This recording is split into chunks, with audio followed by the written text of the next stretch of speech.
ونعوذ بالله من شرور أنفسنا ومن سيئات أعمالنا من يهده الله فلا مضل له ومن يضلل فلا هادي له ونشهد أن لا إله إلا الله وحده لا شريك له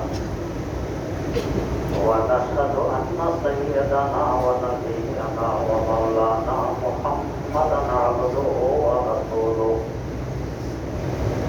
أرسله بالحق بشيرا ونذيرا وداعيا إلى الله بإذنه وسراجا منيرا صلى الله تعالى عليه وعلى آله وأصحابه وسلم تسليما كثيرا كثيرا أما بعد فأعوذ بالله من الشيطان الرجيم بسم الله الرحمن الرحيم وإذا قرأت القرآن جعلنا بينك وبين الذين لا يؤمنون بالآخرة حجابا وبين الذين لا يؤمنون بالآخرة حجابا مستورا وجعلنا على قلوبهم أكنة أن يفقهوه وفي آذانهم وقرا وإذا ذكرت ربك في القرآن وحده ولوا على أدبارهم نفورا نحن أعلم بما يستمعون به إذ يستمعون إليك وإذ هم نجوى إذ يقول الظالمون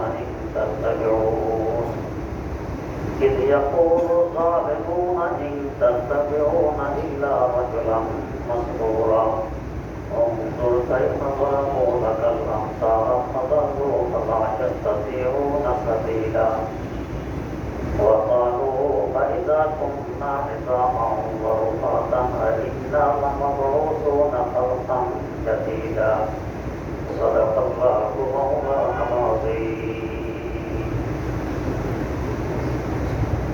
سورة إسراء 45 নম্বর আয়াত থেকে তেলাওয়াত করা হয়েছে। তাওহীদের দাওয়াতের পর এবং কিছু দৃষ্টান্ত তুলে ধরার পর মক্কার কাফের মুশরিকদের অবস্থা কি আল্লাহ পাক তুলে ধরছেন। তিনি বলেন ওয়াইদা ক্বরাআতাল কুরআন, যখন আপনি কোরআন তেলাওয়াত করেন, জাআলনা বাইনাকা ওয়া বাইনাল্লাযীনা লা ইউমিনুনা বিল আখিরাতি হিজাবান মাসতুরা, আপনারা কাফের মুশরিকদের মধ্যখানে যারা ঈমান আনয়ন করে না আখিরাতের উপর একটি গুপ্ত পর্দা, অন্ধকার পর্দা ঝুলিয়ে দিই যাতে এরা দেখতে না পারে। وَجَعَلْنَا عَلَى قُلُوبِهِمْ أَكِنَّةً, এবং তাদের অন্তর উপরে একটা আবরণ ফেলে দিই, أَن يَفْقَهُوهُ, যে কোরআন কিছু বুঝবে আবরণ ফেলে দেয় যাতে বুঝতে না পারে। وَفِي آذَانِهِمْ وَقْرًا, এবং তাদের কানের মধ্যে চেপে দেই বুঝ, বোঝা অর্থাৎ ছিদ্র বন্ধ করে দিই, অতএব শুনতে হয় না। وَإِذَا ذَكَرْتَ رَبَّكَ فِي الْقُرْآنِ وَحْدَهُ, যখন আপনার এক রবের আলোচনা কোরআনে করেন, وَلَّوْا عَلَى أَدْبَارِهِمْ نُفُورًا, তারা পৃষ্ঠ প্রদর্শন করে চলে যায়, গ্রহণ করতে রাজি হয়। نَحْنُ أَعْلَمُ بِمَا يَسْتَمِعُونَ بِهِ, যখন এই কোরআন কিছু তারা শোনে, শোনার পরে আপনার কাছ থেকে শোনার পর যখন নিজেদের কাছে গিয়ে আলাপ-আলোচনা করে,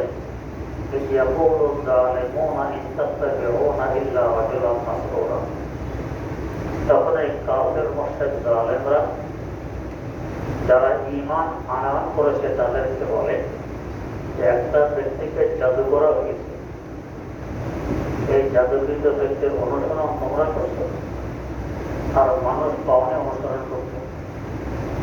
انظر كيف ضربوا لك الأمثال দেখুন আল্লাহ রাব্বুল আলামিন কত দৃষ্টান্ত আপনাকে দিয়ে দিয়ে ওদেরকে বোঝানোর চেষ্টা করতেছেন।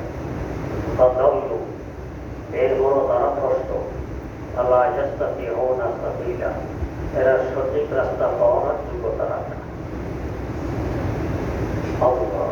এই অনুবাদের পর অনেক কিছু আছে আমরা দেখি, অনেক কিছু আছে আমরা দেখি না, কিন্তু বাস্তব। যেমন দিনের বেলায় যদি আকাশের দিকে তাকাই তো আমরা তারকা দেখি না, তাই বলে কি তারকা নেই? আছে আপন জায়গায়। সূর্যের প্রখর আলোর কারণে আমরা দেখতে পাই, এখন তাকাইলে দেখতে পাই। টাউনের বন্দরে যে পরিমাণ দেখতে পাই, যেখানে বিদ্যুৎ নেই এমন জায়গা থেকে অন্তত 20 কিলোমিটার দূরে গিয়ে তাকাইলে দেখবেন কয়েক গুণ বেশি তারকা দেখা যায়। এখানে অধিক আলোর কারণে সব তারকা দেখা যায়, কিন্তু আছে আমরা দেখি না। এরকম বহু কিছু আছে আমাদের অনদেখা কিন্তু বাস্তব সত্য, যার সবচেয়ে বড় দৃষ্টান্ত হলো আমাদের রূহ। আমাদের মধ্যে আছে কি নেই? আছে।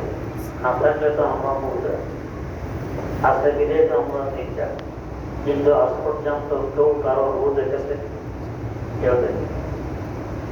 আল্লামা রুমের ভাষায় তন্ত্রে জানো জানতে তন্মস্তরণী, তন্ত্রে জানো জানতে তন্মস্তরণী, পেলেতে কসরা দিতে আতস্তরণী। আমার দেহ এবং রূপ একটার সাথে মিলিত, কিন্তু আজ পর্যন্ত কেউ এই রূপ দেখেনি যে এটা কি অবস্থায় আছে।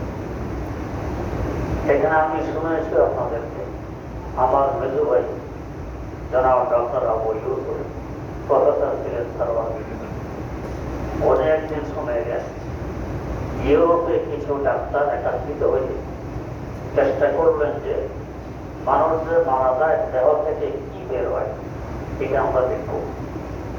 দেহ থেকে কি বের হয়? আমরা তো বলে কি রোগ বেরিয়ে গেছে, কি বের হয় একটু দেখব। একজন মমস্য রোগের চতুর্দিকে মোটা গ্লাসের আবরণ দিয়ে তাকে ভিতরে ঢুকিয়ে দিল, ভিতরে অক্সিজেন আদান প্রদানের ব্যবস্থা রাখল। চতুর্দিকে এই ডাক্তাররা অপেক্ষায় আসতে দেখবে কি বের হয়। এর মধ্যে বিকট আওয়াজে গ্লাসটি ফেটে যায়। গ্লাস করায় দেখে ভিতরে ওই রোগী মুর্দা, তার রোগ ভিতরে কি বের হইল কেউ দেখল না।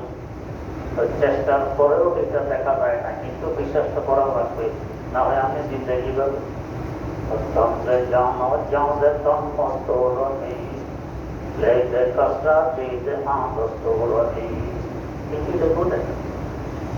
আল্লাহ রাব্বুল আলামিন বলেন যখন আপনি তেলাওয়াত করেন কাফের মুশরিকরা আপনার মধ্যখানে আমি একটি পর্দা ঝুলে দেখা যায় না, যার কারণে ওরা আপনাকে দেখতে পায় না। এমনি ভাবে আপনার আওয়াজ তাদের কান পর্যন্ত যাতে পৌঁছতে না পারে, কানের উপরে বোঝা চেপে দিই, ছিদ্র বন্ধ করে দেয় যাতে আওয়াজ না শোনে। অন্তর দিয়ে যাতে বুঝতে না পারে, অন্তর উপরে আবরণ ঢেলে দিই। এগুলো সব কম দেখা, কিছু দেখা যায় না, কিন্তু বাস্তব। এখানে একটি কথা বুঝা, আল্লাহ পাকের মধ্যখানে পর্দা ঢেলে দিলেন, শোনার শক্তি বিলোপ করে দিলেন, অন্তরের বোঝার শক্তি সরাই দিলেন। তো এদের দোষ কি? এদের দোষ হইল কোরআনে কারীম কেউ শোনে বোঝার লক্ষ্যে, কেউ শোনে বোঝার লক্ষ্যে। দিনী কথাবার্তা আলেম ওলামাদের ওয়াজ নসিহত কেউ শোনে বোঝার লক্ষ্যে, গ্রহণের লক্ষ্যে, গ্রহণ। আর কেউ শোনে প্রশ্ন করার লক্ষ্যে, বোঝার লক্ষ্যে নয়। কোন জায়গায় প্রশ্ন করা যায়, কি দোষ বের করা যায় এই লক্ষ্যে শোনে। যে বোঝার লক্ষ্যে শোনে আল্লাহ পাক তাকে বোঝার তৌফিক দিয়ে দেয়। আর যে দৌড় ধরার লক্ষ্যে শোনে, বোঝার লক্ষ্যে শোনে না, তার মধ্যে ওখানে পর্দা তুলে যায়। তাহলে দোষটা কার? দোষটা তো তার। সে বোঝার লক্ষ্যে কেন শুনল না? যদি বোঝার লক্ষ্যে শুনত তাহলে মধ্যখানে পর্দা যুক্ত না। যেমন সাইয়্যিদনা হযরত ফারুক আযম ওমর রাদিয়াল্লাহু তাআলা, আরেকজন আবু জাহল মরহুম, ওর নাম ছিল আমর। ওমর আর আমর এরও আইন জিমরা, ওরও আইন জিমরা। কিন্তু ওমর রাদিয়াল্লাহু তাআলা আনহু কোরআন শুনতেন, আবু জাহল শুনতেন। দুজনের শোনার ব্যবধান কিছু। হযরত ওমর শুনতেন যদি হক পাই তো গ্রহণ করব, আর আবু জাহল শুনতো কি প্রশ্ন করা যায়, হক হোক না হোক হোক প্রশ্ন নেই, গ্রহণ তো করবো না। এটা গ্রহণ করলে লিডারিং চলে যাবে মুহাম্মাদের হাতে, আমার লিডারিং থাকবে না। লিডারের মোহে পড়ে হক বোঝার উদ্দেশ্য নিয়ে শেষ হয়, যার দরুন হক গ্রহণ করা কিসমতে জটিল। সে আবু জাহালে মরমনে রয়ে গেল। আল্লাহ রুমির ভাষা তো বলো হাসাম না মাসবুদ্ধ ও জাহালে শোন, আয় বসা আহাল হাসাদ না আহালে শোন, আয় বসা আহাল হাসাদ না আহালে শোন। এক সময় আবু জাহালের উপাধি ছিল আবুল হাকাম। আবুল হাকাম মানে জ্ঞানের বিচার, জ্ঞানীর নয়। আবুল হাকিম যদি হইতো তো জ্ঞানের বিচার, জ্ঞানের বিচার। আরব কয় চেষ্টাই উপর উপর জ্ঞানের বিচার। কিন্তু এখন সারা দুনিয়ার মানুষ তাকে চিনে আবু জাহাল বললে মূর্খতার বিচার, মূর্খের বিচার। যদি মূর্খের বিচার হইতো হইতো আবু জাহেল, বলা হয় আবু জাহাল আলিম, মূর্খতার বিচার। কেন এত বড় উপাধি থেকে এই নিম্নমানের উপাধি সে ভূষিত হইল? কারণ কি হিংসার বিদ্বেষ, লিডারের মোহ, লিডারে থাকবে আমার কাছে, ওর কাছে যেতে দিব না। যার কারণে লিডারিও গেছে, জামা গেছে, মামা গেছে, কিছু গেছে, সব কিছু। কেন বলতে সক্ষম হয়নি? তারা হুজুরের মধ্যে মানে আল্লাহ বাস্তব পর্দা তুলে দিয়েছেন, যেহেতু খুদের উদ্দেশ্যে তো সে শুনতেছে না। পক্ষান্তরে ফারুক আযম ওমর রাদিয়াল্লাহু তাআলা শুনলেন খুদের উদ্দেশ্যে, হক বুঝে আসছে না, বড় মাথায় বলেছে। ওনার মন থেকে যখন শুনলেন 5টি আয়াত, বাস এরপরে বুঝে এসে গেছে এটা হক, গ্রহণ করে নিয়ে নেই হক। আজ সারা দুনিয়া ওমর দেখে 2টি বই লেখা আছে, তাও অমুসলিমদের লেখা। 120-এর বড় মানুষ, 120-এর বড় মানুষ। উভয় বইয়ের লেখক অমুসলিম। প্রথম নম্বরে উভয় জনে লিখেছে আমাদের নবী, নবীদের নবী, শেষ নবী হযরত মুহাম্মদ মুস্তাফা সাল্লাল্লাহু আলাইহি ওয়াসাল্লাম। আরেকজন 3 নম্বরে এনেছে ফারুক আযম ওমর রাদিয়াল্লাহু আনহু, আর একজন 5 নম্বরে। তাহলে বিজেপি পর্যন্ত হযরত ওমরের নাম 100 বড় মানুষের ভিতরে, তাও 3 5 নম্বরে আনতে পারত। আর আবু জাহলের নাম জীবনেও আছে যে 100 বড় দেশের মানুষ আসেনি। তার কারণ বোঝার নিয়তে শোনা আর বোঝার নিয়তে না শোনা, এই হলো ব্যবধান। দোষটা আল্লাহর মা দোষদের নিজের বোঝার নিয়তে শোনো না কেন, তো ঠিক আছে পর্দা তুলে দিলেন, এখন আর শুনতে। ইমাম কুরতুবী রাহিমাহুল্লাহ তাফসীরে কুরতুবী বিশাল একটি তাফসীরি কিতাব, এই কিতাবে লিখেছেন যে একটা হলো এই আয়াত وإذا قرأت القرآن جعلنا بينك وبين الذين لا يؤمنون بالآخرة حجابا مستورا। 2 নম্বর আরেকটি আয়াত أولئك الذين طبع الله على قلوبهم وسمعهم وأبصارهم। 3 নম্বর আরেকটি আয়াত أفرأيت من اتخذ إلهه هواه وأضله الله على علمه وختم على سمعه وقلبه وجعل على بصره غشاوة। 3টি আয়াত যদি কেউ শত্রুর ভয়ের কারণে পড়ে, শত্রু তাকে দেখবে না, তারা শত্রু মধ্যখানে গায়ে পর্দায় চলে যাবে, শত্রু তাকে দেখবে না।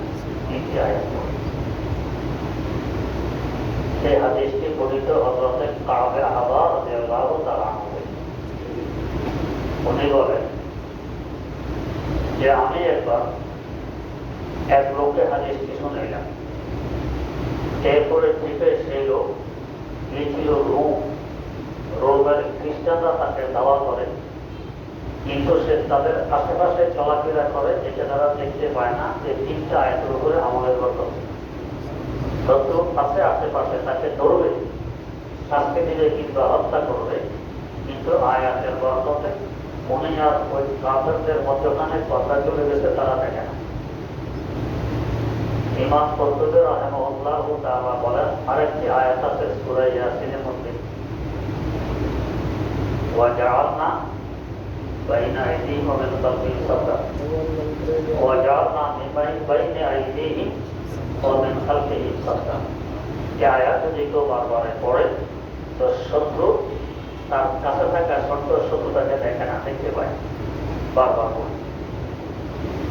ইমাম সাওয়াদি রাহিমাহুল্লাহ তাআলা বলেন, আমি এক লোককে কথা শোনানোর পর এই লোককে শত্রু ধাওয়া করেছিল। এই লোক ইয়াসিন সূরা আয়াত বারবার পড়তে পড়তে কাফেররা তার আশপাশটাকে খুঁজতেছে, তার দেহের কাপড় ওদের কাপড়ের সাথে টাকা রেখেছে, বাড়ি থাকছে, কিন্তু ওরা দেখতেছে না, তারা খুঁজে বেড়াচ্ছে ওই মুসলমান কই পাইতেছে না। আল্লাহ ইমাম কুরতুবী নিজেও বলেন যে আমি একবার আন্দলুস মানে স্পেন, সেখানে একবার কাফেররা আমাকে খুঁজতেছিল, কিন্তু আমি বসেছিলাম এক কোনায়, ওরা খুব খোঁজাখুঁজি করার পরে ফিরে গেছে, আমাকে পাই।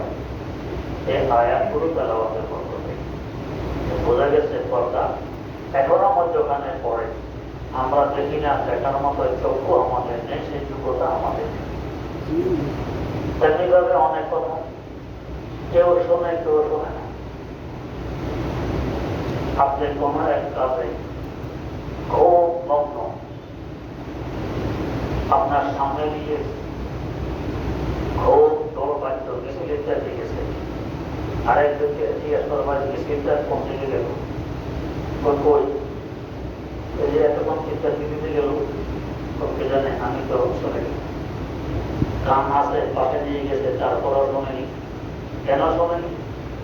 যে কাজে সে একাগ্রতার সাথে ব্যস্ত, ওই কাজের কারণে কানের সামনে পর্দা পড়ে গেছে, তাই সে শোনেনি।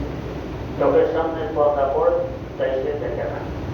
তেমনিভাবে অন্তর অবস্থা, অনেক সোজা সাতটা কথা, কিন্তু অন্তরের চতুর্দিকে আবরণ, ওদের মতো যোগ্যতা হারিয়ে ফেলে, এখন সে আর বলে না।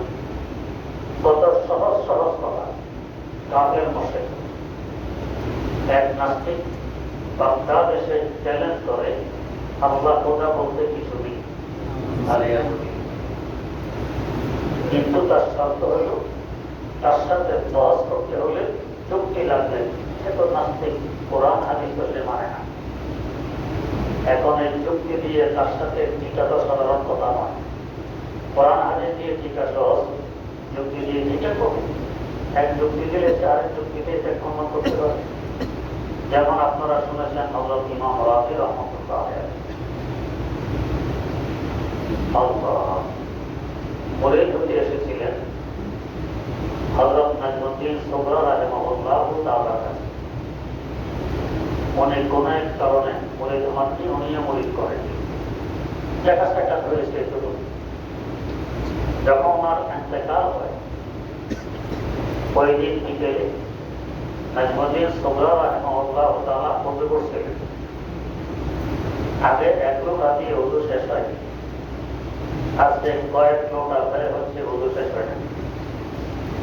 এক পর্যায়ে এক কিলো পানি হাতে নিয়ে সামনের দিকে মাপলেন এবং বললেন, একথা বলে দাও যে বিনা দলিলে আমার খোদা এক নেই, বিনা দলিলে আমার খোদা একটা বলে দাও। খাওয়ালেন তো হতভম্ব, আসবার তো কেউ নেই, তার সাথে কথা বলতেছে এবং আজকে এত পানি কেন বের করলেন? খাওয়ালেন জিজ্ঞেস করলেন, হুজুর আশেপাশে তো আমি ছাড়া কেউ নেই, কথা বললেন তার সাথে, এত পানি আজকে কেন বের করলেন? বললেন যে আরে ভাই ইমাম রাফি এক সময় এসেছিলেন আমার এখানে, যদিও মুরিদ হননি, ভিন্ন কথা, একটি তো সাক্ষাৎ হয়েছে, কিন্তু হক আমার উপর নাই। আজ তিনি ইন্তেকাল করেছেন। তিনি শয়তানের সাথে তর্ক বহসে জিকার রক্তে 100টি যুক্তি প্রস্তুত করে রেখেছিলেন যে আল্লাহ এক। 100 যুক্তি শয়তান একটা একটা করে খতম করে ফেলেন। এখন তার কাছে আর যুক্তি নেই। তাই বলে দিলাম যুক্তি মুক্তির দরকার নেই, বিনা যুক্তি বলে দাও আমার আল্লাহ এক। ঘটনা ইমাম জালালউদ্দিন রুমি রহমাতুল্লাহ আলাইহি মুসলিম শরীফে লেখার পর বলতেছেন, ضرب استدلال کافر دیگو سے فخر راضی رازدار دیگو سے فخر راضی رازدار دیگو سے। আমাদের দিন শুধু যুক্তি নির্ভর হইত, ইমাম ফখরুদ্দিন রাজি দিনের বাস্তা হইতেন। এখন খাদেমের বৌদ্ধ কি বলতেছেন, কোথায় ইমাম রাজি? খুঁজতে খুঁজতে পরীক্ষার জন্য গেছেন ইমাম রাজির বাড়ি। জিজ্ঞেস করলেন ইমাম রাজির অবস্থা, কোনটা ইন্তেকাল করে গেছেন, কোন দিন অমুক দিন, কোন সময় কি ঘটনা ঘটছে, কিছু ঘটছে তো সকাল থেকে দেখি কার সাথে যেন তর্ক করতেছে, কিন্তু আমরা দেখতেছি না কার সাথে তর্ক করছে। বিকালে ইন্তেকালের আগ মুহূর্তে বললাম দলিল লাগবে না, বিনা দলিলে বিনা যুক্তিতে আমার কথা রাখে, এটা বলে ইন্তেকাল করে গেছে। তো ইমাম ফখরুদ্দিন রাজি রহমাতুল্লাহ আলাইহি ইন্তেকাল করলেন একথার উপরে বিনা দলিলে বিনা যুক্তিতে আমার কথা রাখে। ঘটনাটি কি জন্য বললাম?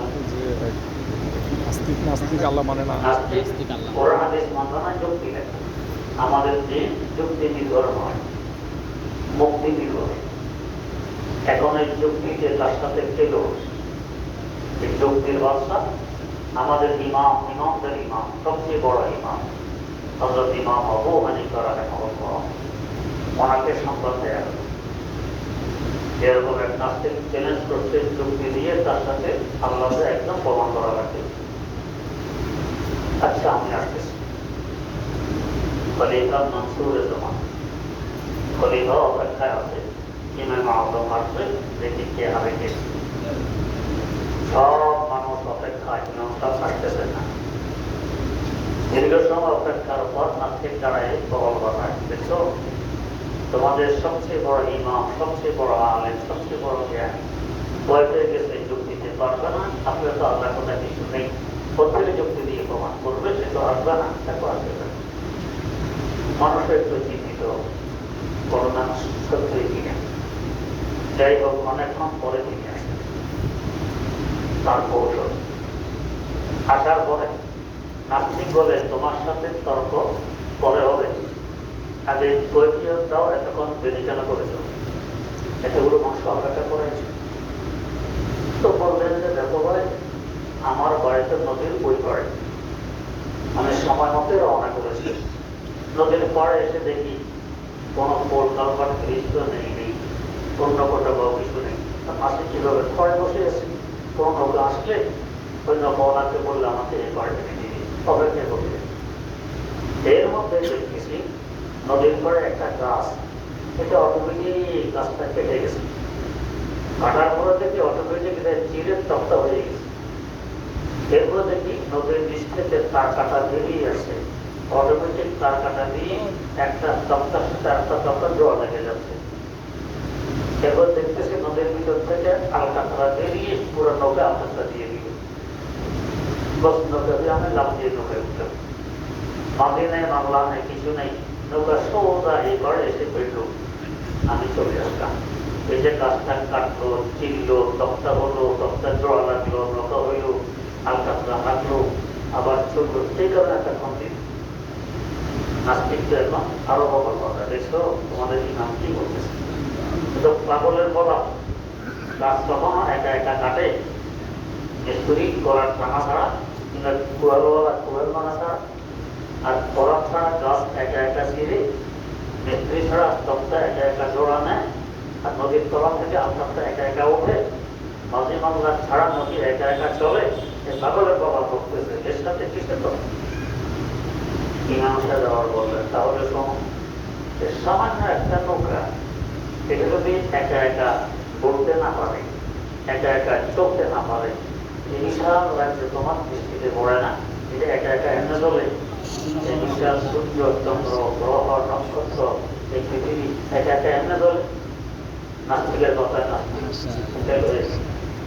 আল্লাহ রাব্বুল আলামিন এলেমের বরকতে এদেরকে ক্ষমতা দান করেছে। আর এক শিয়ার সাথে তর্ক হবে, বড় শিয়ার সাথে খুব উনি করছেন কি, স্টেজে উঠার সময় একবারে জুতা জোড়া বগলে নিয়ে উঠছেন, উঠে একবারে সবাই সামনে রাখছেন, সবাই জুতার নিচে গুলে আসলো, উনি একবারে স্টেজের উপরে জুতেন। শিয়ারা তো বগল কথা দেখছো, আদব নেই, লেহাজ নেই, জুতা সবাই সামনে মধ্যখানে রাখলো, এ আবার ইমাম তোমাদের বড় আলে মনে করে, আরে জুতা এখানে রাখা তো কারণ আছে, কয় কি কয় যে আমি শুনেছি এই নবী করিম সাল্লাল্লাহু আলাইহি ওয়াসাল্লামের জমানায় শিয়ারা জুতা চুরি করে, এই বয়ান এখানে আছে। আরে কি বলো তুমি, নবীর জমানায় কি শিয়া ছিল? ও আসলে ভুল হয়ে গেছে, আবু বকর রাদিয়াল্লাহু তাআলা আনহুর জমানায় শিয়ারা জুতা চুরি করতো, এই জন্য এখানে রাখছি যাতে চুরি করতে না পারে। এই কি বলো, আবু বকরের জমানায় কি শিয়া ছিল? ও আসলে এবারে ভুল হয়ে গেছে, হযরত ওমরের জমানায় এটা জুতা চুরি করতো, এই জুতা চুরির ভয়ে জুতার শব্দ রাখছি, তোমার এখন জুতা চুরি করো। কি তোমার জমানায় কি শিয়া ছিল? ও আসলে এবারে ভুল হয়ে গেছে, হযরত ওসমান ইবনে রাদিয়াল্লাহু আনহুর জমানায় শিয়ারা জুতা চুরি করতো, জুতা আমি সামনে রাখছি যাতে জুতাটা চুরি না হয়। কি ওসমান জমান আমার শিয়া ছিল না, একটু আসার পর উনি বলেন ভাইয়েরা, এই শিয়া সম্প্রদায়ের অস্তিত্ব আল্লাহ নবীর জমানা ছিল না, স্বীকার করছে। আবু বকর রাদিয়াল্লাহু জমানা ছিল না, স্বীকার করছে। ওমর রাদিয়াল্লাহু জমানা ছিল না, স্বীকার করছে। ওসমান রাদিয়াল্লাহু জমানা ছিল না, স্বীকার করছে। এটা পরবর্তী আবিষ্কার, এটা হওয়া কি সম্ভব? আপনাদের তো নবীর জমানা থাকা লাগবে, নবীর সার্টিফিকেট লাগবে, নবীর জমানায় নেই, এই খলিফার জমানায় নেই, দেশি আবার হক কিভাবে হয়? হেরে গেল শিয়ারা। ইমাম আযম রাহমাতুল্লাহ আলাইহি এমনি ইমাম আযম হন। একদিন তিনি মজলিস, এক মহিলা একটি আপেল আর একটি ছুরি এক লোকের মাধ্যমে হুজুরের কাছে পাঠায় দিল। মহিলা কোনো কথাবার্তা নেই, একটা আপেল আর একটা ছুরি হুজুরের কাছে পাঠায় দিল। হুজুর কথাবার্তা নেই, ছুরি দিয়ে আপেলটাকে কেটে বিভাগ করে আবার মহিলার কাছে পাঠিয়ে দিলেন। সবে হতভম্ব হয়েছে, একটি মহিলা কাটতে পারতো না, হুজুরকে দিয়ে কাটায়, কারণটা কি? জিজ্ঞেস করলো হুজুর আসলে ব্যাপারটা কি? তো ব্যাপার তো হইল এই মহিলা পিরিয়ড, হায়েজ, এখন কোন রঙের হায়েজ হইলে এটা হায়েজ নয় বোঝা যাবে, এটা জানতে চেয়েছি। আপেলের উপরে তো রং লাভও আছে, হলুদও আছে, তারপরে গ্রিন কালারও আছে, বিভিন্ন রঙ। কেটে দিলাম, ভিতরে যে রং সাদা, এরকম হলে এটা হায়েজ নয়, এর আগে যত রঙে হোক সব হায়েজ, এটা বুঝে দিলাম। কত বিশ্বাস করো। আরেক বেটা খুব স্ত্রীকে মহব্বত করে, ভালোবাসে, স্ত্রী থেকে ভালোবাসে না, স্ত্রী চলে যেতে চায় আর যেতে চায় না। এর মধ্যে গিরিয়াটি তুমুল ঝগড়া স্ত্রীর সাথে। এক পর্যায়ে স্ত্রী কথা বন্ধ, তোমার সাথে কথা নেই, কথা বলবো না। বেচারার চেষ্টা করতে করতে রাগ উঠে গেছে। আর রাগ উঠে গেলে বলতো কি, সবের সাথে আগে আগে যদি আমার সাথে কথা না বলো তাহলে ঠিক হবে। রাগ আসতে মানুষের মোস্তাকে স্ত্রী তো চায় এইটা, এখন এত সোনার হরিণ যে ইসলামকে এটাই চায়। দুই বেটা মারামারি ঝগড়া, এই বেটাকে এক হাতির মধ্যে এই ঘরে দিব, ভাই আমি যেতেও চাই এই ঘরে, যদি তুমি সেটা নিয়ে যেতে পারো তো ভালো হইতে হয়, মন্দ স্ত্রী তো চায় তালাক, এখন তো হয়ে গেছে তালাক।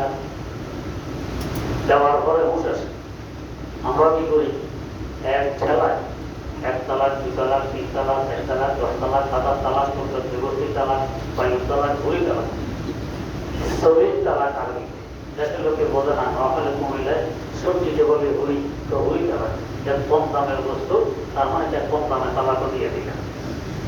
বা 1 তালাক, বা মানে ইচ্ছে, এটাকে আমাদের দেশে বেগুনকে নকলে কমে বলে বাইও, তো বাবা ইউন তালাক, তো বাইন তালাক 20 তালাক, শেষ করে একদমে যতক্ষণ কুলায়, এরপরে বসে হায় হায় কি করলাম, মাথায় হাত দিয়ে কাঁদে, হুজুরের কাছে হুজুর ব্যবস্থা করে দেন। এখন হুজুরের ব্যবস্থা সেই বেচারাও সবের সাথে আগে আগে যদি কথা না বলো ঠিক আছে, কিন্তু তো বস গেছি তোমার হরি কথা বলবো না, সবার সাথে হবে আমি বাঁচলাম। রাত ঠান্ডা হওয়ার পর বসে আসছে, হায় হায় কি করলেন। তত হুজুরের কাছে জানা, হুজুর স্ত্রী কিভাবে রাখা যায়, তো কথা বলো, যেভাবে হোক তবে কৌশলে যেভাবে পারো কথা বলাও, তবে স্ত্রী থাকবে। আমার চিন্তা আর রাখার মধ্যে বেচারা শেষ শেষ নিজের কই হয়ে ইমামে আযম আবু হানিফা রাহিমাহুল্লাহু তাআলা শরণাপন্ন হয়। ঘটনা বলার পর হুজুর বললেন, নিশ্চিন্তে গিয়ে থাকতে নেই, ঘুমো, তারা বলে না। ইমাম আযমের কথা আস্থা না রেখে দিয়ে ভাবে এসে ঘুমায়, স্ত্রী কাটি বাঁধে। রাত 10 সাড়ে 9 সময় কাটি বাঁধে, সবার সাথে ঘরে চলে যায়।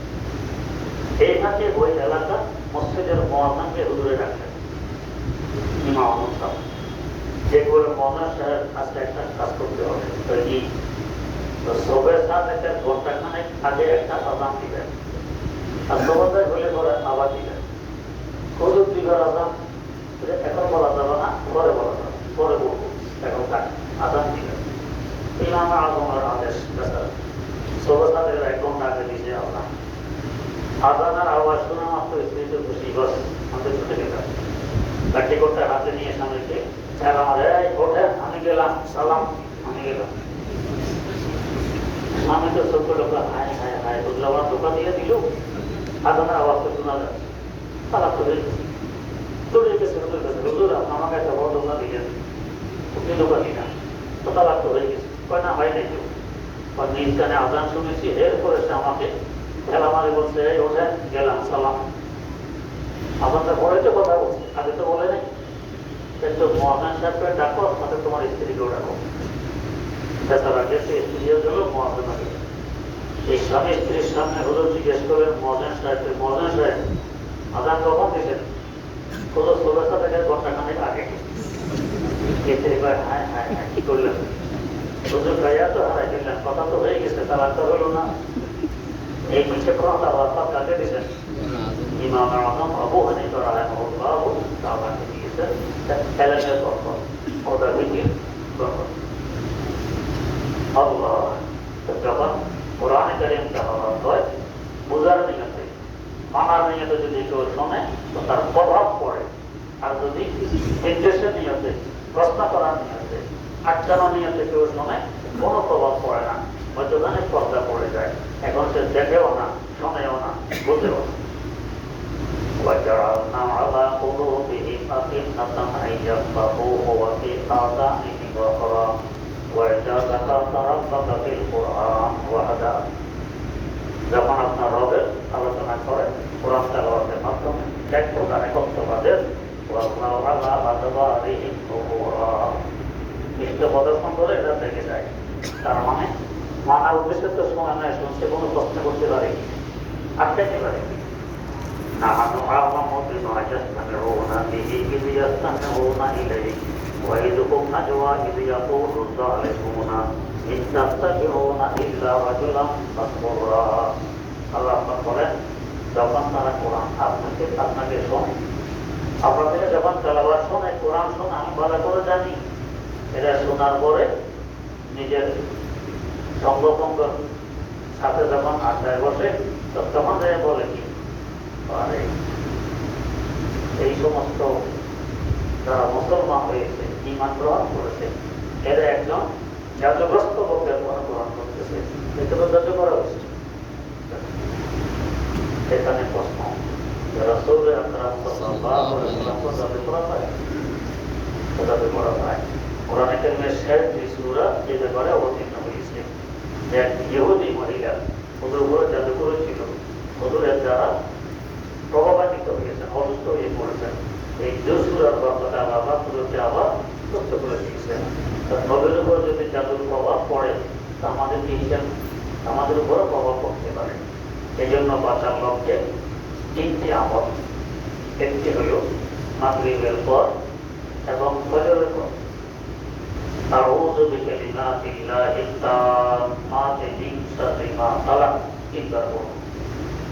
বিসমিল্লাহিল্লাযী লা ইয়াদুররু মা'a ইসমিহি শাইউন ফিল আরদি ওয়ালা ফিস সামা ওয়া হুয়াস সামিউল আলীম, তিনবার পড়ুন। এই দুইটা দোয়া 3 তিনবার করে, একবার মাগরিবের পর, একবার ফজরের পর। আর সূরা ইখলাস, ফালাক এবং নাস একবার করে হাতের তালুতে মুখ দিয়ে যতটুকু সম্ভব পুরো দেহ মুছে দিব, আবার পরে হাতের তালুতে মুখ দিয়ে যতটুকু সম্ভব সারা দেহে মুছে দিব, আরেকবার পরে হাতের তালুতে মুখ দিয়ে যতটুকু সম্ভব সারা দেহে মুছে দিব। বুখারী শরীফে বর্ণিত রাখি আমলগুলো করলে ইনশাআল্লাহ যতটুকু আপনাকে আসর করবে না, আপনি নিরাপদে থাকতে পারবেন। আল্লাহ রাব্বুল আলামিন আমাদের সকলকে নিরাপদে থাকার তৌফিক দান করুন। সুবহানাল্লাহি ওয়া বিহামদিহি, সুবহানাকাল্লাহুম্মা ওয়া বিহামদিক, আশহাদু আল্লা ইলাহা ইল্লা আনতা, আস্তাগফিরুকা ওয়া আতুবু ইলাইক।